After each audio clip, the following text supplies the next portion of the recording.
CEOs, very high level executives ಮಾತ್ರ attend ಮಾಡಬೇಕು. ನಾನು ಹೋಗಿ ಅಟೆಂಡ್ ಮಾಡ್ತಾ ಲಂಚ್ ಅವರಲ್ಲಿ ಈ ನೆಟ್ವರ್ಕಿಂಗ್ ಅಂತಾರೆ, ಎಲ್ಲರೂ ಅವರವರ ಬಗ್ಗೆ ಇಂಟ್ರೊಡ್ಯೂಸ್ ಮಾಡಿಕೊಂಡು you can get to know people. I happen to bump into one extremely beautiful looking lady. ಅವ್ರು ಹಾಕೊಂಡಿರೋ ಬಟ್ಟೆ ಹೆಂಗಿದೆ ಅಂದ್ರೆ ನನ್ನ ಪ್ರಕಾರ ಒಂದು 2-3 ಲಕ್ಷ ಆಗಿದೆ ಅಂತ ತಪ್ಪಾಗಲ್ಲ. She is looking very rich, very beautiful, very successful. ಇದಾದ್ಮೇಲೆ ನೆಕ್ಸ್ಟ್ ಸೆಷನ್ ಅವ್ರು ಬಂದು ಎಲ್ಲರ ಮುಂದೆ ಮಾತಾಡಿ ಬಂದು ನನ್ನ ಪಕ್ಕದಲ್ಲಿ ಕೂತ್ಕೊಂಡ್ರು.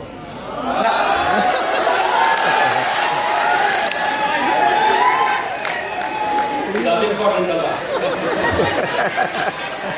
ನಾನು ಮಾತಾಡ್ತಾ ಕೇಳಿದೆ, ಏನ್ ಮೇಡಮ್ ನೀವು ಇಷ್ಟು ಸಕ್ಸಸ್ಫುಲ್ ಆಗಿದ್ದೀರಾ, ನಾನೇನೋ ಫಿಲಿಂ ಸ್ಟಾರ್ ಬಂದಿದ್ದಾರೆ ಅನ್ಕೊಂಡೆ, ನೀವು ನೋಡಿದ್ರೆ ಚೀಫ್ ಗೆಸ್ಟ್ ಆಗಿ ಬಂದಿದ್ದೀರಾ. ಸೊ ನೀವು ಮಾತಾಡೋದು ಎಲ್ಲ ನೋಡಿದ್ರೆ probably the best in the world, best of college ಹೋಗಿರ್ಬೇಕು, ಬೆಸ್ಟ್ ಆಫ್ ಯೂನಿವರ್ಸಿಟೀಸ್ ಹೋಗಿರ್ಬೇಕು, ಆಬ್ವಿಯಸ್ಲಿ ನೀವು ಸಾವುಕಾರ ಮಕ್ಳು ಇರ್ಬೇಕಲ್ವಾ ಅಂತೆ. Friends, she gave me a different version. ನೋಡಿ ಸರ್, ನಾನು ತುಂಬಾ ಬಡ ಫ್ಯಾಮಿಲಿಯಿಂದ ಬಂದಿದ್ದೇನೆ. My mother is a maid, ಅಂದ್ರೆ ಬೇರೆ ಮನೆಗೆ ಹೋಗಿ ಕೆಲಸ ಮಾಡಿ ಬರೋರು. ನಮ್ಮ ತಂದೆಯವರು ತುಂಬಾ ಯಂಗ್ ಏಜ್ ಅಲ್ಲೇ ತೀರೋರು. ನಮ್ಮ ತಾಯಿಗೆ 3 ಜನ ಹೆಣ್ಮಕ್ಳು, 3 ಜನಕ್ಕೂ ಕಷ್ಟಪಟ್ಟು ನಮ್ಮನ್ನು ಓದಿಸಿದ್ದಾರೆ.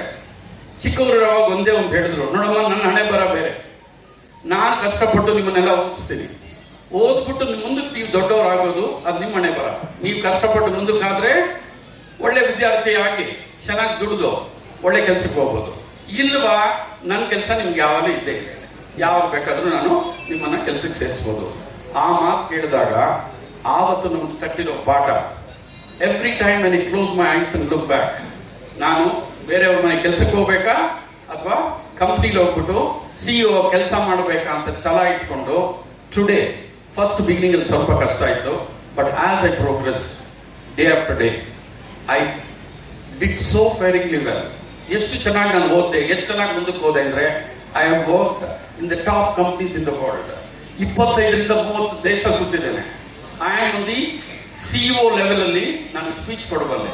ಇಂಥದ್ದು ಮಾಡಿರೋದು ಏನಕ್ಕೆ ಅಂದ್ರೆ ನಮ್ಮಮ್ಮ ಕಷ್ಟಪಟ್ಟಿದ್ದು ಒಂದು ಕಡೆ, ನಾನು ಛಲದಿಂದ ಬೆಳೆದು ಪ್ರಪಂಚನೇ ದಾಟಬೇಕು, ಪ್ರಪಂಚನೇ ನಾನು ಗೆಲ್ಲಬೇಕು ಅಂತ ಹೋಗಿರೋದು ಅಂತ ಅವರು ಹೇಳ್ತಾ ಇದ್ರೆ ಆವತ್ತು ಅನಿಸ್ತು ನನಗೆ, all of us have got equal opportunity to fare well in our lives. ನಮ್ಮ ಅಪ್ಪ ಅಮ್ಮ ಒಂದು ಬ್ರಿಟಿಷ್ ವೇದಾಂತಿ ಹೇಳ್ತಾನೆ, ನಮ್ಮ ಅಪ್ಪ ಬಡವಾಗಿದ್ರೆ ತಪ್ಪಲ್ಲ, ನಾವು ಬಡವ ಆಗಿ ಸಾಯೋದು ತಪ್ಪು ಅಂತ. ಅಂದ್ರೆ ನಾವು ಕಷ್ಟಪಟ್ಟು ಮೇಲ್ ಬಂದು ಸಮಥಿಂಗ್ ಎಕ್ಸ್ಟ್ರಾರ್ಡಿನರಿ ಅಚೀವ್ ಮಾಡಬೇಕು ಅಂತ ಹೇಳ್ತಾ